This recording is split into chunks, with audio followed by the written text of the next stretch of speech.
nikiwa hapa Arusha katika hospitali ya Arusha Lutheran Medical Center ambao kwa sasa hivi inafanya kazi kushirikiana na hospitali ya Taasisi ya Moyo ya Jakaya Kikwete. Tulikuwa na kambi maalum ya upimaji wa moyo kwa watoto na watu wazima kwa siku 2 tukishirikiana na madaktari bingwa wa moyo kutoka Misri, na tumeona watoto 67, 18 wamekutwa na magonjwa mbalimbali ya moyo ambao baadhi yao tayari walikuwa na matatizo, lakini wakaona fursa hii waje kupimwa tena na madaktari na kuendelewa na plani ya matibabu. Lakini pia kesi nyingine nyingi zilikuwa ni kesi mpya pamoja na matundu ya moyo kwa watoto na magonjwa ya watoto ya moyo yanayopatikana wakiwa ukubwani baada ya kuzaliwa.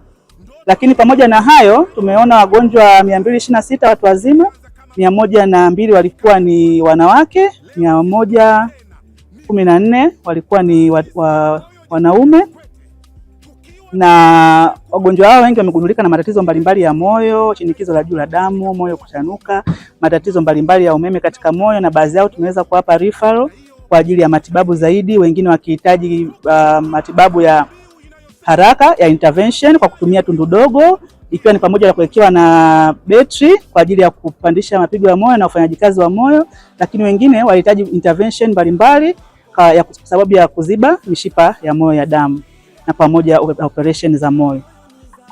I was astonished when I came to Arusha. There is a lot of patients. I think they need more development of the cardiac services.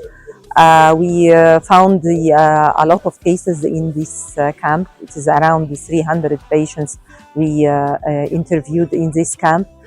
We found the patient need pacemakers, the patient needs the intervention for their coronaries, a lot of patients for follow-up and need more facility.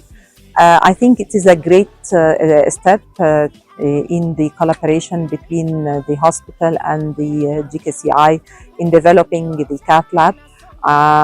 In my opinion, they need a lot of support from the community here in Arusha and the whole Tanzania. I'm very happy to be here in Tanzania, in Arusha, in the Lutheran Medical Center, which is a branch of the JKCI. We have seen so many patients yesterday and today, babies from 1 month old up to 18 years old. They have a lot of congenital anomalies that have been detected, but some of them already following up and some of them are brand new.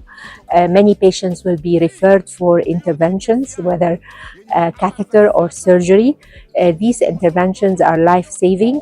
Kwa kweli imenisaidia sana baada ya madaktari kuja huku, kwa sababu imepunguza gharama nauli kwenda kutoka hapa mpaka Dar es Salaam na kurudi, na gharama zingine za malazi na gharama zingine za kuishi kule. Nimefanya kipimo na wamegundua tatizo lingine ambayo mimi sijui, maana nilikuwa najisikia kwamba hiyo shida sina, na baada ya kugundua hivyo nimeitiwa daktari mwingine na sasa nitatumwa JKCI kwa ajili ya matibabu zaidi.